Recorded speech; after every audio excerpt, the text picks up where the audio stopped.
Hello guys, welcome to my YouTube channel.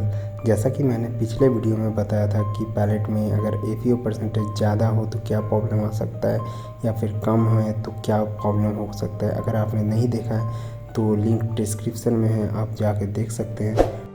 और इस video में मैं बताने वाला हूँ कि टीजी ऑपरेटर से क्या क्या इंटरव्यू में क्वेश्चंस पूछे जा सकते हैं। बेसिक डिटेल्स में यहाँ पे बताऊँगा। इस वीडियो में सिर्फ और सिर्फ क्वेश्चंस के बारे में आलोचना किया जाएगा और आप लोगों को अगर लगता है कि इसका आंसर भी मुझे देना चाहिए तो आप लोग मुझे कमेंट करके बता सकते हैं, तो इसका आंसरिंग के ऊपर भी मैं वीडियो बनाऊंगा।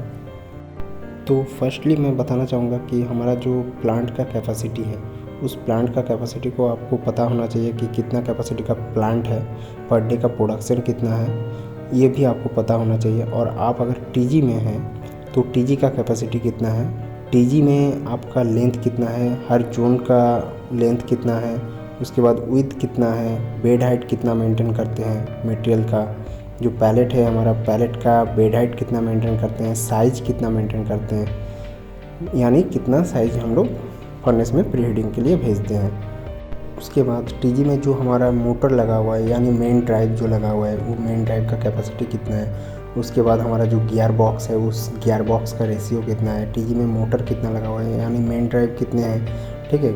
उसके बाद हमारा क्या है, टीजी में सैफ्ट लगता है, जो सैफ्ट तो कितने दूर तक हमारा हॉलो सैफ्ट है, कितना दूर तक हमारा सॉलिड सैफ्ट है। हॉलो सैफ्ट हम लोग किस लिए यूज़ करते हैं, सॉलिड सैफ्ट हम लोग किस लिए यूज़ करते हैं, ठीक है। उसके बाद हमारा नंबर ऑफ सैफ्ट कितने हैं टोटल। उसके बाद हमारा जो चेन है, चेन का आरपीएम कितना मेंटेन होता है। उसके बाद हर जोन में हीटिंग फ्यूल सोर्स क्या है, जैसे कि हमारा DD1 हो गया, DD2 हो गया, PH1 हो गया, PH2 हो गया, इसमें हीटिंग सोर्स क्या है हमारा, क्या क्या हम लोग फ्यूल यूज़ करते हैं। उसके बाद टीजी में हमारा जब मटेरियल जाता है उसका इनिशियल हीटिंग का टेम्परेचर कितना रहता है, और जो एंड तक जाता है PH2 तक तो उसका टेम्परेचर कितना रहता है। तो हर जोन का टेम्परेचर मालूम होना चाहिए इंटरव्यू देने से पहले।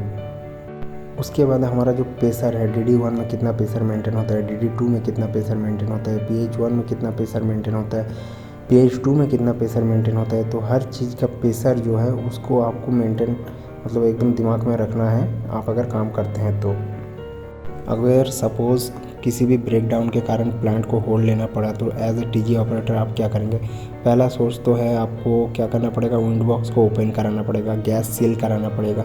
गैस सील का भी आपको नॉलेज होना चाहिए, क्योंकि हम लोग यू सील कराते हैं तो उसका भी बेसिक नॉलेज रहना चाहिए। क्योंकि हम लोग जो फ्यूल यूज़ कर रहे हैं, अगर सपोज़ PGP हो गया या फिर हमारा CBM गैस हो गया, तो ये सब में क्या होता है, हमारा मीथेन गैस है और हमारा CO गैस है, तो दोनों ही हमारा सेहत के लिए हानिकारक है। तो हमें क्या करना चाहिए, इसका प्रॉपर नॉलेज चाहिए कि हमारा जो CO गैस है वो क्या है, बहुत ही पॉइजनस गैस है, डेडली भी है।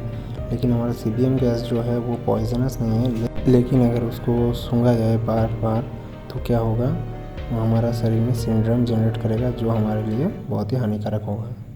उसके बाद कैसे पता चलेगा कि नेगेटिव प्रेशर मेंटेन हो रहा है। उसके बाद हमारा जो ग्रीन बॉल है यानी ग्रीन पैलेट, तो उसमें हमारा एलुमिनिया का परसेंटेज कितना है, सिलिका का परसेंटेज कितना है, मॉइस्चर कितना हम लोग मेंटेन करते हैं। उसके बाद हमारा GCS कितना आता है, उसके बाद ड्रॉप कितना आता है, कितना आने पे बेटर है, GCS कितना आना चाहिए मिनिमम, ये सब हर चीज़ के बारे में नॉलेज होना ज़रूरी है। उसके बाद नंबर ऑफ विंड बॉक्स कितना है, विंड बॉक्स का काम क्या है।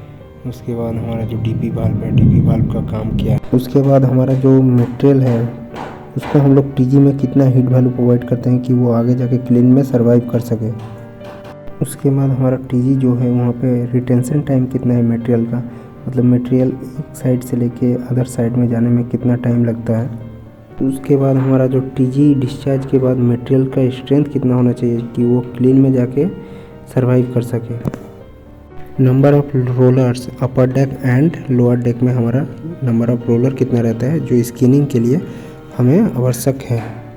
नंबर ऑफ़ बर्नर्स कितने हैं। उसके बाद हमारा जो बर्नर हीटिंग करता है वो साइड से करता है या टॉप से करता है। पार्टीशन वॉल का काम क्या है, हमारा जो पार्टीशन वॉल है उसका काम क्या है हर जोन में जो रहता है। स्टिपर कास्टिंग जो प्लेट लगा रहता है हमारा PH2 के बाद, तो हमारा क्या है, उसका रोल क्या है। उसके बाद हमारा जो स्टैक कैप लगा रहता है वो कौन सा जोन में लगा रहता है और उसका रोल क्या है। टीजी का चेन में जो हमारा गेट प्लेट यूज़ होता है उसमें कितना mm का गैप रहता है। गैप किस लिए रखा जाता है, उसको तो फुल्ली सॉलिड भी रखा जा सकता था, गैप किस लिए रखा जाता है। टीजी का साइड प्लेट का हाइट कितना होता है। टीजी का किस जोन का स्प्लेज मटेरियल को हम लोग बकेट एलिवेटर में लेके क्लीन में भेजते हैं और किस जोन तक हम लोग उसको वापस बॉलिंग डिस्क भेजते हैं। और भी बहुत सारे क्वेश्चंस होते हैं इसके रिगार्डिंग, लेकिन इस इंटरव्यू में इतना ही पूछा जाता है। तो आज के लिए बस इतना ही, फिर मिलते हैं नेक्स्ट वीडियो में। आशा करते हैं आपको अच्छा लगा है।